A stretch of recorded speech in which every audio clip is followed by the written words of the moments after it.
eh, y luego la primera sesión teórica que es más que nada una remembranza de todo lo que ustedes ya han visto, eh, enfocado en los diseños de estudio, que es algo muy importante. Entonces vamos a iniciar para no dilatar más el tiempo. Voy a proceder a compartir pantalla.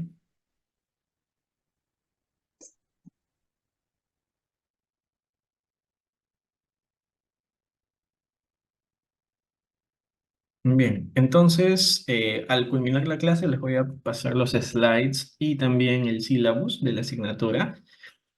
Eh, bien, básicamente el enfoque de este ciclo ya no es como el del ciclo pasado en el cual se planificaba la realización del proyecto de investigación o el proyecto de tesis, sino que la mayoría, por no decir casi todos, está con un proyecto a un 60-65%. Y el enfoque de este segundo curso es culminar ese proyecto. Culminar, presentarlo al asesor, al comité de ética y poder iniciar el proceso de recolección de datos. Asimismo, tener, si es posible, un análisis preliminar de los mismos.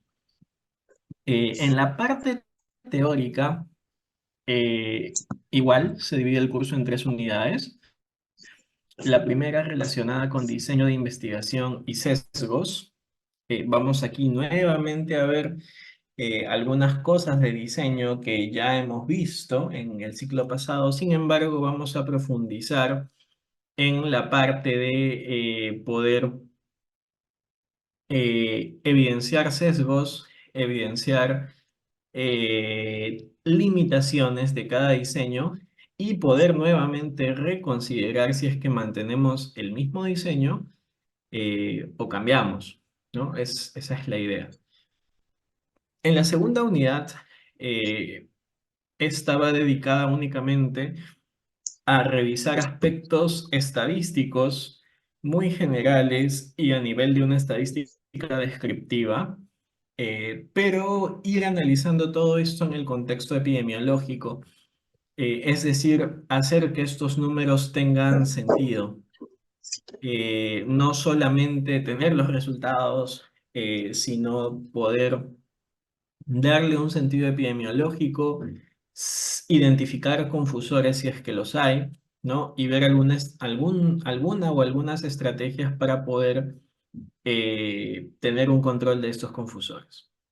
Entonces, eso es lo que corresponde a la segunda unidad. Y finalmente, en lo que corresponde a la tercera unidad, esta se va a centrar en técnicas y procedimientos de recolección de datos, sobre todo eh, esto lo vamos a ver en la parte práctica, ejecutando recolección en dos puntos. Uno de registros secundarios, es decir, de historias clínicas, y un segundo mediante la recolección de datos primarios, es decir, encuestando personas, mediante un viaje de estudios que se está programando y que esperemos que todas las gestiones salgan adecuadas para poder ejecutarlo y para que la universidad subvencione parcialmente esto de acuerdo a la normativa vigente. Entonces, más o menos por ahí va la idea. Y ya en la parte teórica, en la tercera unidad, nos interesa bastante ver aspectos del instrumento per se, ¿no? Ver temas sobre validez, confiabilidad, pretest, retest, ver qué tan buenos son los instrumentos que tenemos y poder evaluarlos y considerar las limitaciones si es que el instrumento las tiene, ¿no? De preferencia y de forma general, como ya les he venido diciendo, lo que tratamos es de elegir el mejor instrumento posible, pero no siempre este está disponible, ¿no? Entonces vamos a ver todos los aspectos en ese punto. Muy bien, entonces, en la parte práctica y sobre todo como producto de la asignatura, en la primera unidad, de hecho se les va a pedir dos cosas, ¿no? Una parte relacionada con su tesis y otra parte relacionada directamente con los objetivos del curso. En la primera unidad, lo que se les va a pedir con respecto a sus tesis es la aprobación del proyecto por el asesor. Es decir, ustedes deben culminar la primera unidad con el proyecto listo, que ya lo revisó su asesor, que ya les dio sus comentarios y que ya lo aprobó. Queda un mes para eso, así que tienen que ponerse las pilas. Eh, y la primera parte del trabajo aplicativo que ya les detallaré más adelante en el transcurso de la semana, que básicamente es este trabajo de encuestado y el primero de ellos es en función a historias clínicas. En la segunda unidad, lo que se les va a pedir respecto al producto de su tesis ya es que este proyecto haya sido enviado al comité de ética y haber recibido observaciones del comité y generar ya un documento de respuesta o tener una nueva versión del protocolo. Entonces, esto es lo que para segunda unidad se va a considerar como parte del producto, más la presentación de los datos del trabajo aplicativo número uno, que es decir, en la primera unidad lo que interesa es que ustedes ejecuten, encuesten o bueno, recolecten datos de historias clínicas, como ya se les va a detallar, y poder evidenciar eso, tener evidencias de ello. Y en la segunda unidad, como ya van a ver aspectos estadísticos, al menos de estadística descriptiva, la idea es que con estos datos que ustedes mismos han recolectado puedan generar una presentación y una primera tabla de resumen a modo de práctica. Entonces, por ahí va el tenor de estos productos. Y en la tercera unidad, el producto con respecto a su tesis es ya aquí hay un pequeño error, pero es la aprobación del proyecto por el comité de ética. Ese es el objetivo final. Para que el curso de investigación 3 esté listo para que puedan recolectar sus datos. Con respecto al trabajo, a la parte de campo, aquí ya es tanto la participación como la presentación de los resultados del trabajo aplicativo número 2 que se relaciona ya directamente con el encuestado. Entonces, sobre esto van a tener oportunidad en breve de ya revisar el sílabus a fondo. Sin embargo, hasta acá quisiera consultar si hay alguna pregunta o algo no ha quedado lo suficientemente claro.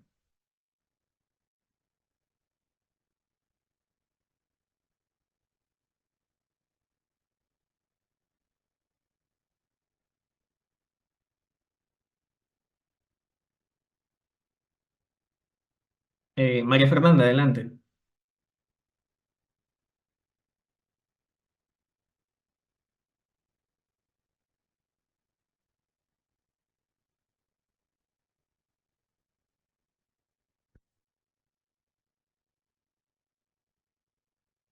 Ya, correcto. El plazo que tiene el comité de ética según el reglamento interno del comité es de 30 días para dar una respuesta. Sin embargo, mucho depende del estudiante y también de la presión, entre comillas, que puede ejercer, ¿no? Los miembros del comité de ética son conocidos eh, y también cuando tú envías un documento al comité de ética, eh, te dicen quién va a ser tu revisor. Entonces, por ese lado tú sabes quién te va a tocar y generalmente hay estudiantes que se acercan directamente, le presentan las observaciones en físico o están pendientes y muchas veces sale mucho antes. Generalmente es cuando el estudiante está muy pendiente, lo tiene en 10 días o 2 semanas aproximadamente. Pero si no, el plazo mínimo estándar es de 30 días hábiles. Kaori. Sí, doctor, buenas noches. Tenía una pregunta acerca de la validación del instrumento. Ujú. ¿Tenemos que hacer un trabajo aparte, un protocolo aparte? No. La idea es que utilicen, como ya vimos la unidad pasada, instrumentos validados per se, porque la validación de un instrumento tal cual debe ser es una investigación aparte, se presenta y se publica. Sin embargo, para fines del curso y de la tesis y de lo que más les conviene a ustedes, tienen o deberían tener un instrumento ya validado y simplemente hacer una pequeña validación por el cambio de población, por pequeñas diferencias en la población, y eso sería todo únicamente, ¿no? Muy bien, doctor, gracias. Ujú. Sí, toda esa parte la vamos a ver en la unidad 3 porque básicamente la unidad 3 es, en otras palabras, validez, confiabilidad del instrumento, estrategias de validación, al menos las suficientes para su tesis, ¿no? Al menos para su tesis. Muy bien, ¿alguna pregunta más?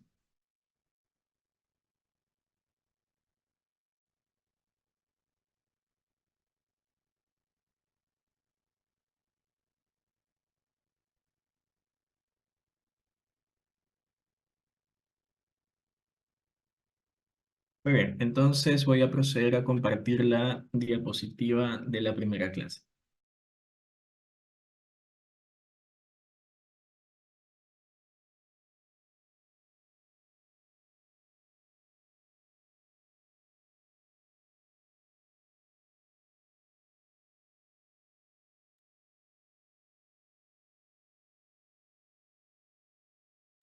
Un minuto, por favor.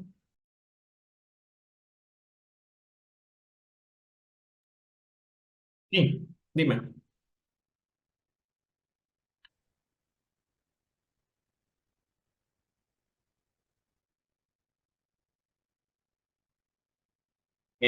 A ver, respecto a esto, hay dos procedimientos, ¿no? Uno es que el asesor te acepta primero, tú le propones y te acepta y te dice, sí, yo voy a ser tu asesor.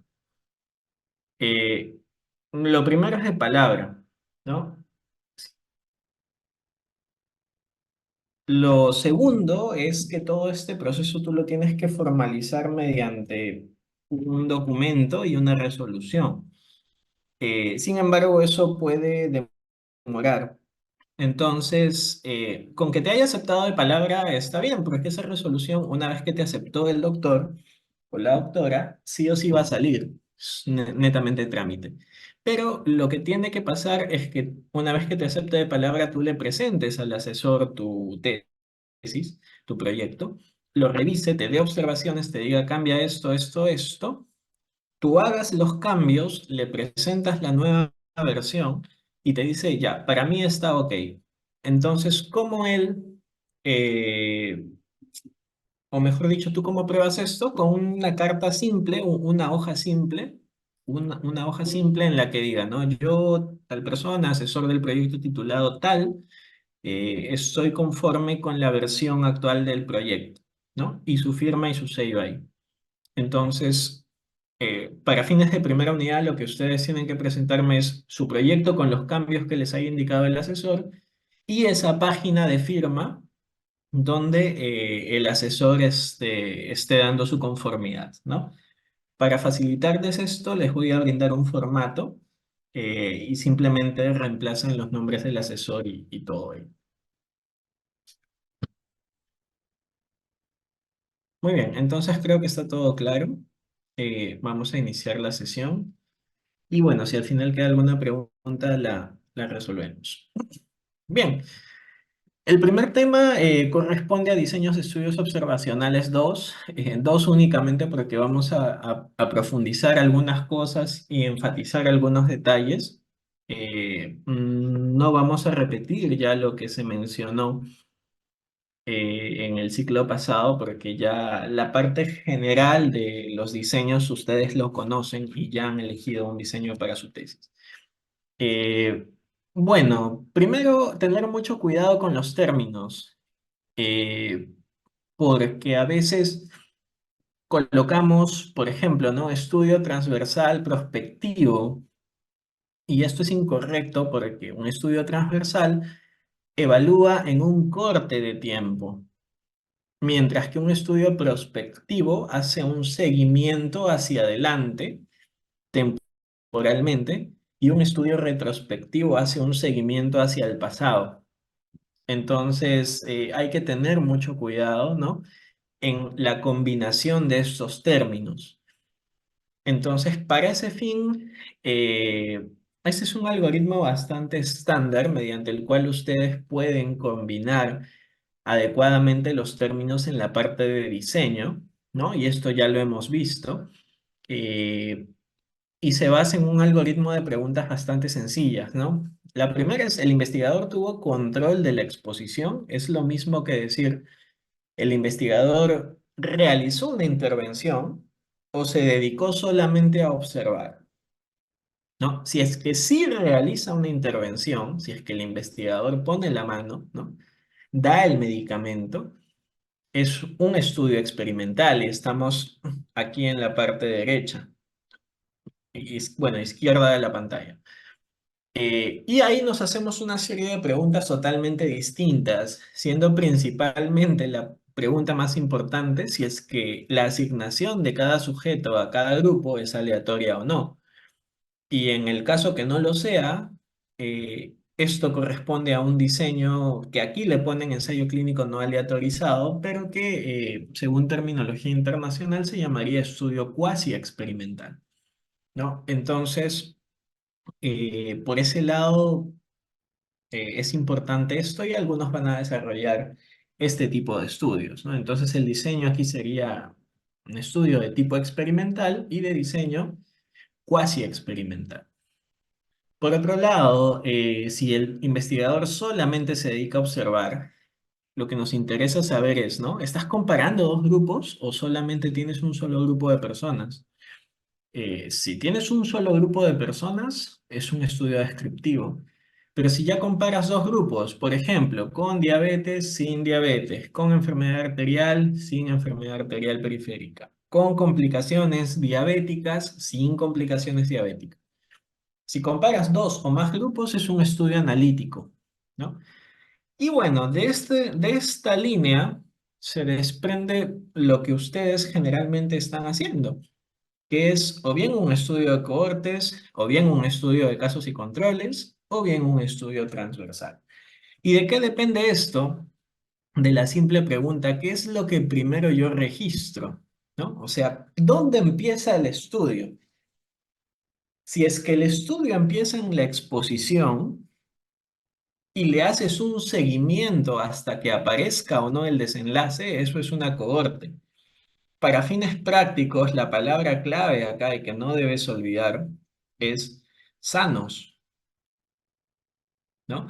Si tu estudio empieza con, si tú, por ejemplo, quieres estudiar, no sé, la presencia de Guillain-Barré, supongamos, eh, y tu estudio empieza con pacientes sanos, todos están sanos, y le vas haciendo seguimiento hasta que algunos enfermen y otros no, eso es una cohorte, pero tú empiezas con los sanos.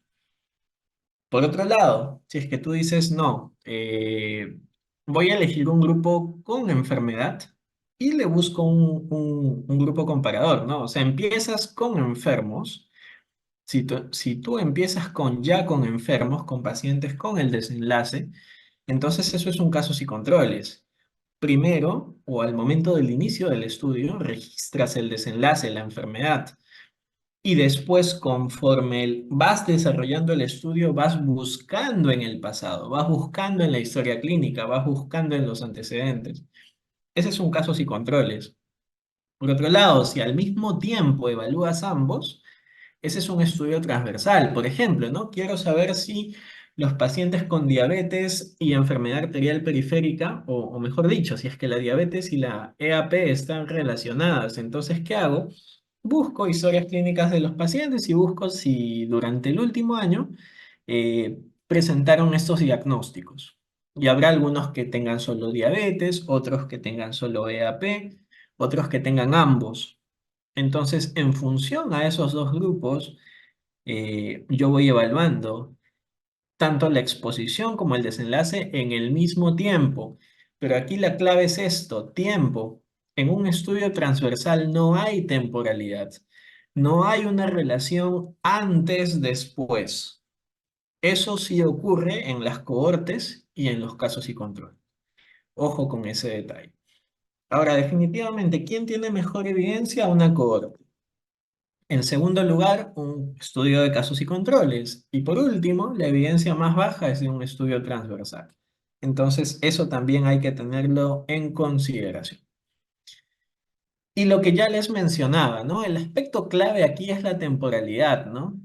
Eh, en el caso de las cohortes, vamos a partir de la exposición y buscamos, seguimos a los sujetos, los vamos evaluando constantemente y algunos de ellos van a tener o van a desarrollar el desenlace. Mientras que en el caso en el caso puntual de los casos y controles, voy a iniciar con la presencia de la enfermedad. Y en el pasado, en sus antecedentes, en los registros, voy a buscar la presencia o no de la exposición. Entonces, hay una temporalidad entre ambos. Ha pasado un tiempo entre la ocurrencia de la exposición y la ocurrencia del desenlace. Mientras que en un estudio transversal analítico no. Tanto el efecto como la exposición, o mejor dicho, ¿no? La exposición y el desenlace ocurren en el mismo momento o se evalúan en el mismo momento. Por lo tanto, la principal limitación de un estudio transversal es la ausencia de temporalidad. Y si tú no tienes temporalidad, no podrías ser tan atrevido de decir que uno de ellos causa el otro. Entonces, esa es una limitación muy importante en ese caso. Vamos a desglosar los tres, cohortes, casos y controles y transversales, con algunas cosas súper puntuales y el resto va a quedar para ustedes para que lo puedan profundizar si en el caso ese estudio aplica para el diseño que ustedes están incorporando en su tesis. Entonces, nuevamente, ¿no? Las cohortes empiezan de sanos. Todos los pacientes son sanos y esto es clave. Es clave, ¿por qué? Porque si tú estás haciendo una cohorte, tú tienes que garantizar que todos tus pacientes al inicio del estudio sean sanos. Por ejemplo, si yo estoy haciendo una cohorte para identificar que mis pacientes van a desarrollar o no diabetes, cuando ese paciente ingresa al estudio, tú tienes que hacerle un cribado con todo lo que tienes. Hemoglobina glicosilada, glicemia basal, test de tolerancia oral a la glucosa, y todo te tiene que salir negativo para que tú garantices que ese paciente al inicio del estudio está sano, no tiene el desenlace. Entonces, después de estos sanos, tú los vas a seguir, los vas a evaluar a lo largo del tiempo. Y algunos van a estar expuestos a algún factor de riesgo. Por ejemplo, algunos fumarán, otros no. Pero finalmente, lo que tú vas a ir vigilando y haciendo evaluaciones cada cierto tiempo hasta detectarlo es que algunos de ellos van a desarrollar diabetes y otros seguirán siendo sanos, y tanto en el grupo expuestos como en el grupo no expuestos. Y finalmente lo que vamos a comparar va a ser estos valores, tanto de los enfermos en el grupo expuestos como de los enfermos en el grupo de no expuestos. Entonces, esa es la idea. Un minuto, por favor.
Listo. Entonces, eso es lo más importante en los estudios de cohorte. Importante que ustedes puedan observar aquí algunas ventajas y desventajas, ¿no? Primero, y la principal ventaja de un estudio de cohorte es la evaluación de incidencias. Y hablar de incidencias en investigación es lo mismo que hablar de riesgo. O sea, realmente solo con un estudio de cohorte tú puedes decir que algo es un factor de riesgo, porque evalúas incidencia. ¿Por qué incidencia? Porque la incidencia son casos nuevos. Y hemos mencionado que un estudio de cohortes parte solamente de sujetos sanos. Entonces, tú garantizas que todos los sujetos sean sanos al inicio del estudio y por lo tanto todos los casos nuevos que tú encuentres realmente son casos nuevos. Tú partes solamente de sujetos sanos. Entonces, eso es importante. Lo otro es que la cohorte te permite hacer un seguimiento de los pacientes y te permite, a diferencia de otros estudios en los que tú le preguntas al paciente, ¿cuántas veces fumaba, señor, hace 6 meses? ¿No? Aquí no, aquí tú lo evalúas constantemente. Entonces, todos los sesgos relacionados con la memoria, ¿no? Con el recuerdo, la corte pues lo supera porque permite observar directamente al paciente. Y lo otro es que se puede utilizar para evaluar muchos desenlaces, ¿no? Así como tú evalúas al paciente si desarrolla o no diabetes, puedes evaluarlo también si desarrolla o no hipertensión, si desarrolla o no enfermedad vascular periférica, etcétera, etcétera. Entonces, te puede servir una sola cohorte para evaluar un montón de enfermedades y, por supuesto, cada una de ellas implica un estudio por separado. Eso es importante. Por otro lado, tiene sus desventajas. Lo principal que las cohortes, por todo el tiempo, el seguimiento de pacientes implican recursos, implican dinero, implican personas, personal, ¿no? Y lo otro es que hay muchos participantes que suelen abandonar el estudio en algún momento, ya se cansan de que los estén observando y se retiran del estudio y ese es un derecho que tienen, así que tienes que respetar todo ello. Las muestras en las cohortes generalmente son grandes, mientras más grandes mejor. Y bueno, de todas maneras, al ser una cohorte, al ser directamente valores observados en los pacientes, al ser seguimiento, muchas veces pues es muy difícil cegar al investigador, ¿no? O sea, a veces podría haber por ahí algún sesgo relacionado con el no cegamiento. Entonces, eso es importante. Sobre los sesgos, les dejo esta lámina para que puedan revisarla. Realmente, este es un trabajo bastante fuerte que ustedes van a tener que hacer a lo largo de esta primera unidad, con ayuda de su asesor, con ayuda del comité de ética, pero básicamente es identificar limitaciones, ¿no? Vamos a tener una clase de sesgos, ahí vamos a desarrollar un poco más esto en general para todos los estudios. Pero lo principal sería no caer en el reclutamiento de sujetos sin esa evaluación basal, ¿no? Muchas veces nos ganan las ansias y recolectamos sujetos, entran a la cohorte, pero no les hacemos el descarte basal de la enfermedad y esa es la principal limitante en el sesgo de selección. Entonces, mucho ojo con eso. Ahora, algo bueno de las cohortes es que por hacer seguimiento a los participantes, puedo yo hacer algunas evaluaciones de tiempo a evento, ¿no? Es decir, yo puedo calcular o tengo la información de no solamente de si desarrolló o no la enfermedad, sino cuánto tiempo pasó hasta que desarrolle la enfermedad. Y esto yo lo tengo para cada sujeto. Entonces, al introducir la variable tiempo, yo puedo ejecutar algunos tipos de análisis mucho más complejos, como los análisis de supervivencia o el análisis tiempo persona, que se denomina también análisis longitudinal. Utilizar pruebas bastante fuertes y complejas como una regresión de Cox, un log rank test, ¿no? O otras cositas que ya son de estadística avanzada. Pero todas esas posibilidades me permiten los estudios de cohorte, ¿no? O sea, puedo también fortalecer, no solamente con un diseño muy rígido como el estudio de cohortes, sino con técnicas estadísticas bastante avanzadas y que me van a garantizar muy buenos datos. Entonces, eso por ahí es otra de las buenas cosas que tienen los estudios de cohortes, ¿no? Miren todo lo que se podría calcular, ¿no? Aquí nos tenemos que enfocar en la parte de abajo, sobre todo. Al hablar de incidencias, hablamos de riesgos. Y al hablar de riesgos, pues puedo calcular el riesgo relativo, que es lo que habíamos visto el ciclo pasado. Pero no solo eso, puedo calcular la tasa de incidencia acumulada, ¿no? O el riesgo de incidencia acumulada, la reducción absoluta de riesgo, el número necesario de tratar, la reducción relativa de riesgo, el riesgo atribuible, o sea, diferentes indicadores bastante potentes relacionadas directamente con el riesgo de una enfermedad. Eh, Incluso yo podría decir, ¿no? ¿Cuántos sujetos se exponen para tener un paciente con diabetes, ¿no? Por ejemplo, yo podría decir, ¿no? De 5 pacientes expuestos a tabaco, uno desarrolla diabetes, por ejemplo, y el riesgo es de 1 en 5, ¿no? Entonces, esas aseveraciones se pueden hacer únicamente con un estudio de cohortes. Por otro lado, el diseño de casos y controles, el que la mayoría está realizando, es un diseño que lo que busca es aproximarse al riesgo, busca ser muy cercano a lo que yo calcularía mediante una cohorte, pero busca ser mucho más sencillo en cuestión de logística de aplicar. Sin embargo, hay una limitante muy importante y es que parte del diseño implica iniciar el estudio, como ven acá el punto de inicio, ya con un grupo de casos, o sea, con un grupo de enfermos. Y en función a este grupo de enfermos, construimos un segundo grupo de sanos para poder compararlos.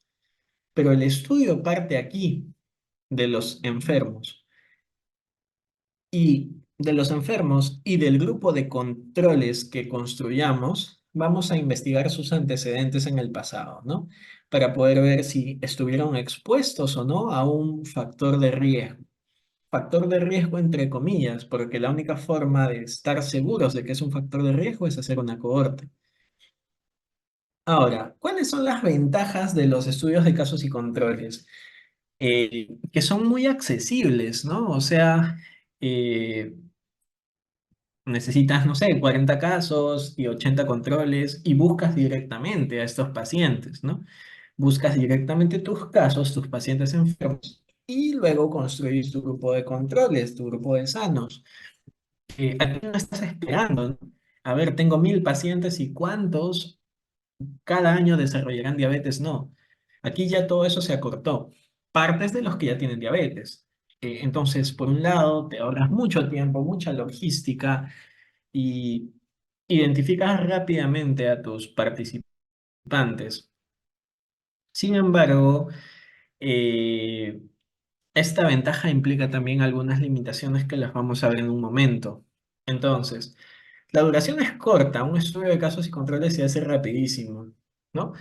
Eh, y esa es la principal ventaja. Es muy útil para estudiar enfermedades poco frecuentes, ¿no? Si tú tienes, por ejemplo, Guillain-Barré, ¿no? Que aparece en brotes y tienes, no sé, 10, 20, 30 casos a lo más, y el estudio adecuado es este, ¿no? Porque se requiere un número bajo de, de casos, ¿no? Porque justamente es un diseño preparado para estudiar enfermedades raras. Entonces, por ese lado, es un buen diseño, ¿no? Permite estudiar exposiciones poco frecuentes también, ¿no? Y lo bueno es que como yo parto de un conjunto de enfermos, le construyo un grupo control y busco en el pasado, yo puedo evaluar múltiples exposiciones, ¿no? O sea, puedo buscar en su historial si este paciente enfermo estuvo expuesto al tabaco, si estuvo expuesto al alcohol, si estuvo expuesto no sé, algún tipo de droga en especial, y así, múltiples exposiciones. Esa es una de sus ventajas. La desventaja es que es muy fácil introducir error sistemático por la selección de los grupos, sobre todo por la selección de los controles. Este es el aspecto más desafiante. Eh, es poco precisa la secuencia temporal, o sea, yo realmente al buscar en los antecedentes, salvo que tenga historias clínicas muy bien documentadas, lo que voy a hacer generalmente es decirle, ¿no? Señor, ¿usted se acuerda los últimos 5 años cuánto fumaba? Y la información es bastante mala, la que te dan. Y en función a eso tratamos de establecer una relación de asociación entre variables y eso no es lo más adecuado, ¿no? Como tú partes de enfermos, o sea, si estudias pacientes con diabetes y les construyes sus controles, no vas a poder estudiar otra enfermedad. O sea, no es que vas a, en este mismo grupo o en este mismo conjunto de personas vas a poder estudiar al mismo tiempo si tuvieron infarto, ¿no? Se tendría que hacer otro estudio específico para evaluar infarto. Entonces, si bien puede estudiar múltiples exposiciones, pero solamente te centras en un único desenlace. Esa también es parte de las limitaciones, ¿no? Y por supuesto, no tienen una evidencia sólida de temporalidad y por lo tanto no pueden calcular la incidencia. Y al hablar de incidencia, hablamos de riesgo. Entonces, no pueden calcular un riesgo. Tampoco pueden calcular la prevalencia porque la prevalencia es artificial en este diseño. La única medida también tiene limitantes estadísticas. La única medida que tú puedes calcular en un estudio de casos y controles es un odds ratio, que es bastante fácil, simplemente es multiplicar los extremos de la tabla de 2 por 2 y dividirlos.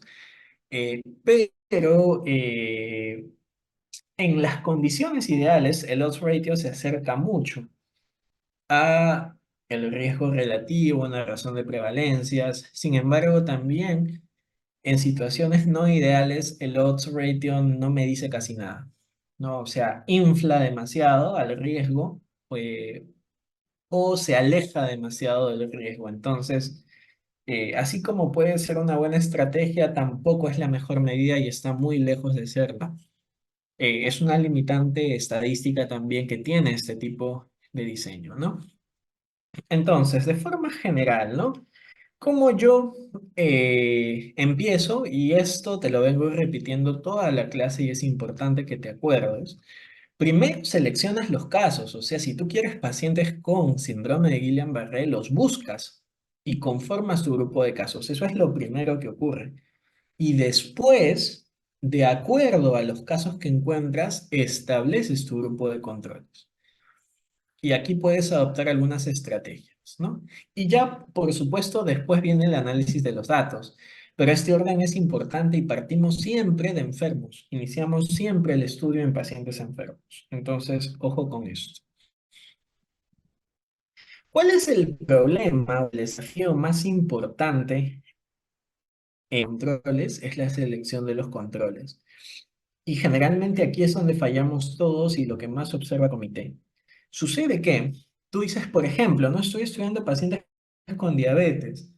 Y tú dices, ah, bacán, pues no, mi grupo de casos, pacientes con diabetes, con A, B, C características, y dices, mi grupo de controles, pacientes sin diabetes.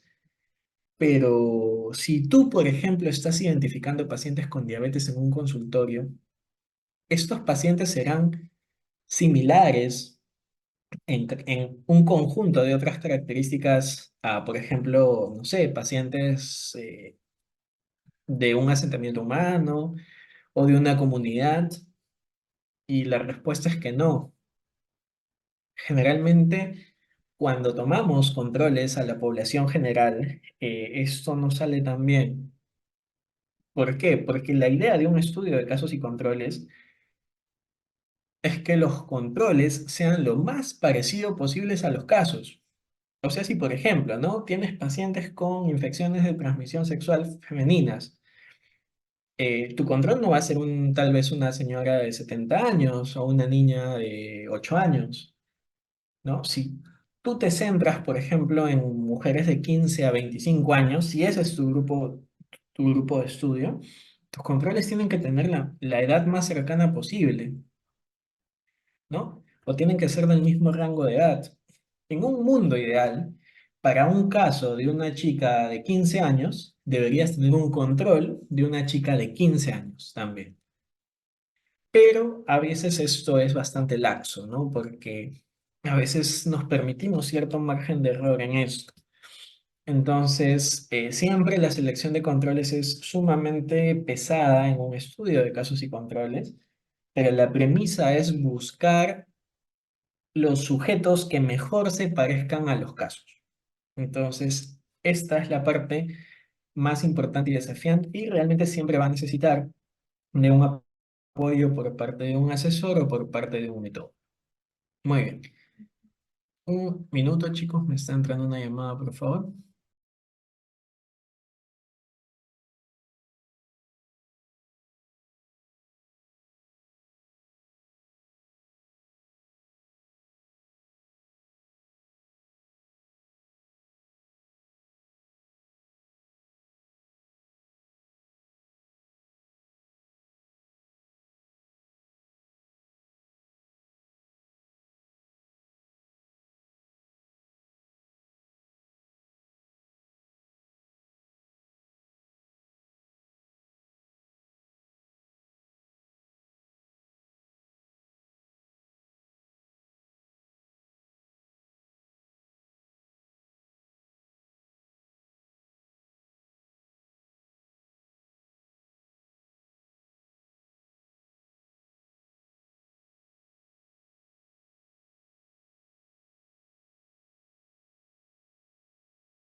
Listo, chicos, estoy coordinando con los docentes todavía.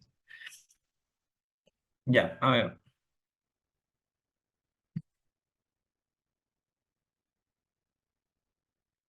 Y para esto, para la elección de los controles, existe una estrategia que a veces se usa y a veces no, y que ustedes tienen que discernir si la van a usar o no, que es el matching, el pareamiento, el emparejamiento, que básicamente es elegir una o más variables para poder agrupar a sus casos y sus controles.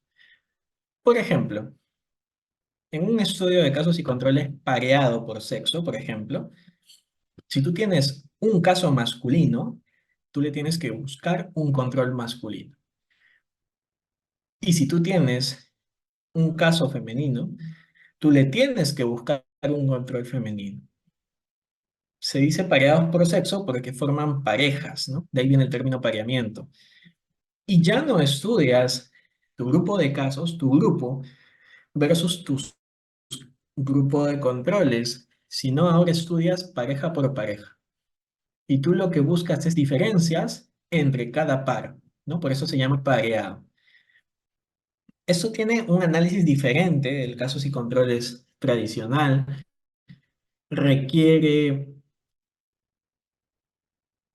pruebas estadísticas para variables emparejadas, que son diferentes. Si ejecutas modelos de regresión, requiere modelos de regresión para variables emparejadas, que son diferentes también, ¿no? Entonces, Esta parte es un poquito diferente y también si es que se orientan por este lado, van a necesitar siempre un plus adicional, ¿no? Una asesoría eh, más metodológica que temática. Entonces, ¿cuál es la ventaja del pareamiento que te permite controlar confusión? O sea, por ejemplo, ¿no? En este caso, si yo sospecho que el sexo es una variable confusora importante, yo al ejecutar mi estudio pareado, estoy anulando el efecto de sexo. O sea, yo de por sí sin hacer más, estoy controlando esta variable. Esto, por ejemplo, ¿no? No sé, en pacientes con artritis reumatoide, por ejemplo, donde el sexo tiene un rol importante, donde hay muchas más pacientes mujeres con AR que varones, ¿no? Entonces, tendría mucho sentido en ese contexto. Ahora, es importante porque brinda un equilibrio en el número de casos y controles en función de la característica, pero también tiene sus desventajas, ¿no? Y es, número uno, que esta variable ya no va a poder ser analizada. O sea, tú, por ejemplo, ya no podrías hacer un análisis de subgrupos por sexo, por ejemplo, ¿no? Y lo otro es que cuando tú tienes demasiados factores de pareamiento, te vas a complicar la vida tú solo porque te vas a poner trabas a esto, ¿no? Imagínate que tú estés pareando por sexo, por edad y, no sé, por la presencia de un gen, supongamos.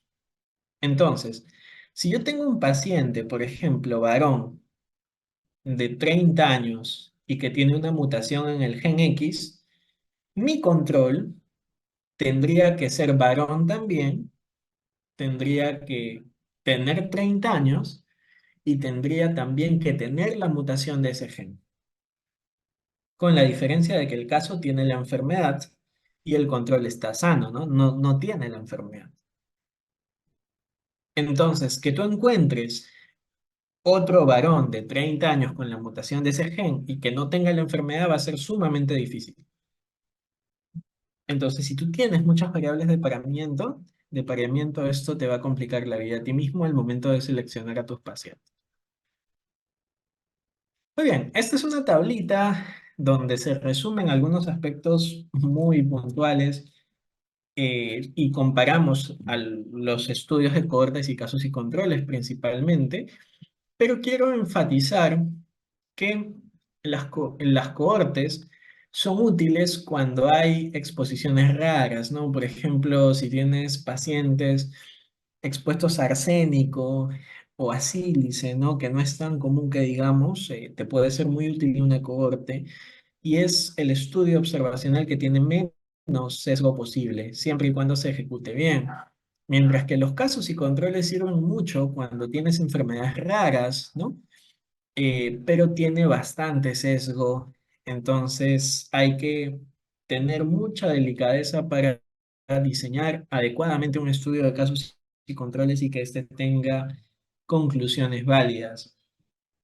Porque parece fácil el diseño y rápido, poco costoso, pero si yo no lo diseño bien, las conclusiones que tenga van a ser espurias, ¿no? No se van a aproximar a la realidad y eso sí es un problema.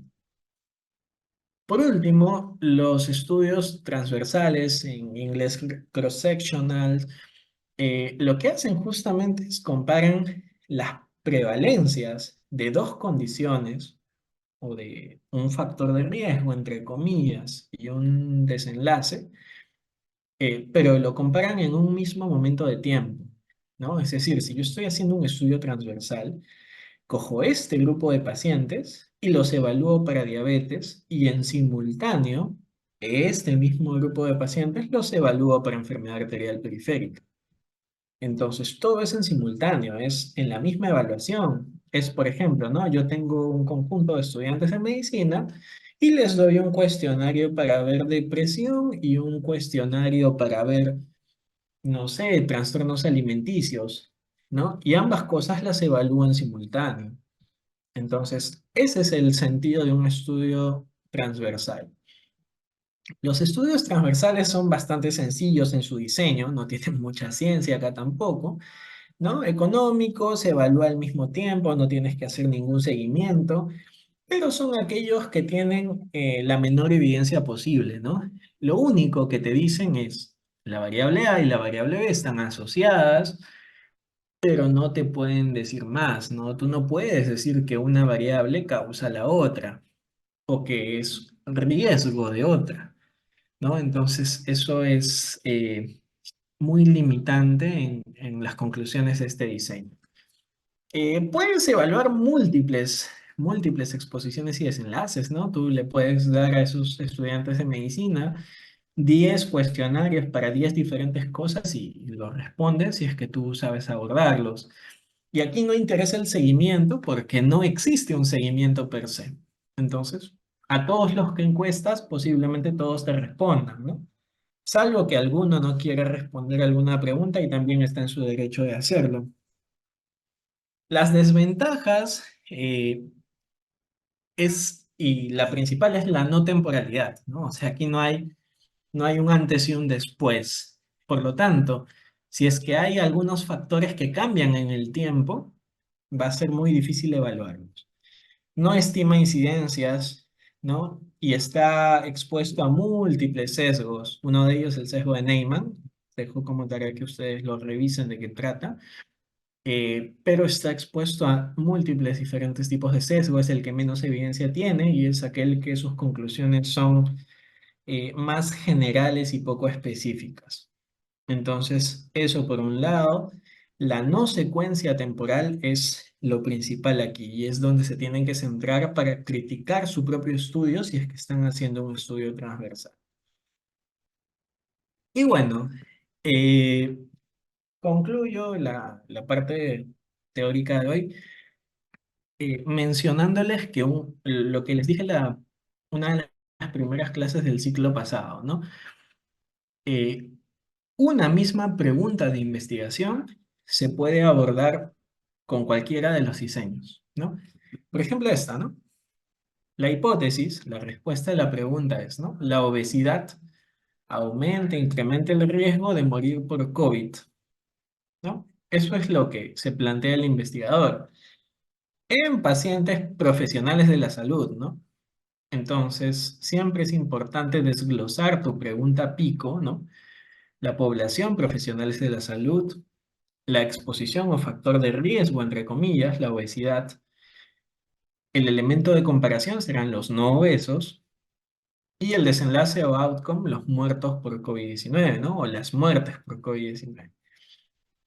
Entonces, si yo hago un estudio de casos y controles, ¿no? Parto del desenlace, parto de la enfermedad. Por lo tanto, tendré un grupo de muertos o fallecidos por COVID-19, esos serán mis casos, y un grupo de no fallecidos, ¿no? Esa es la primera evaluación, ¿no? Es donde inicia mi estudio aquí, en un grupo de fallecidos y un grupo de vivos.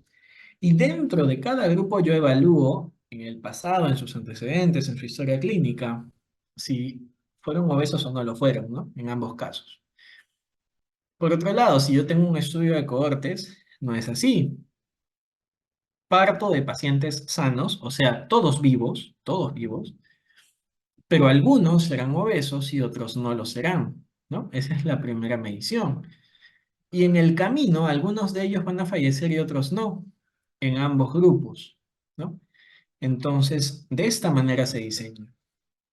Por último, si yo tengo un estudio transversal, evalúo ambas cosas al mismo momento, ¿no? Por ejemplo, en el último mes, tomo a todos los fallecidos y no fallecidos por COVID-19 y evalúo si al momento de su muerte ellos tenían obesidad o no la tenían.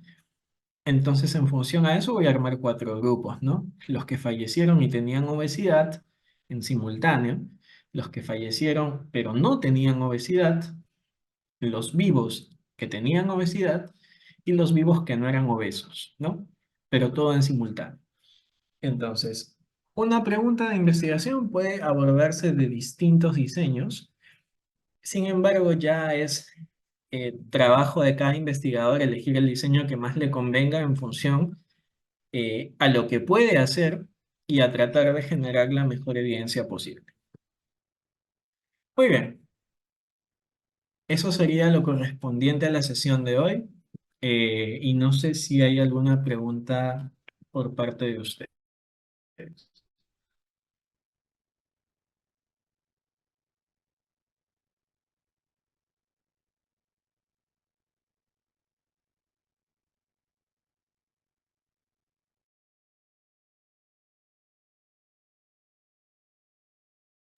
Bien, estimados estudiantes, entonces que tengan buenas noches y les paso en breve el syllabus y en el transcurso de la semana vamos a ir coordinando para pasarles el instructivo de los trabajos aplicativos. Buenas noches.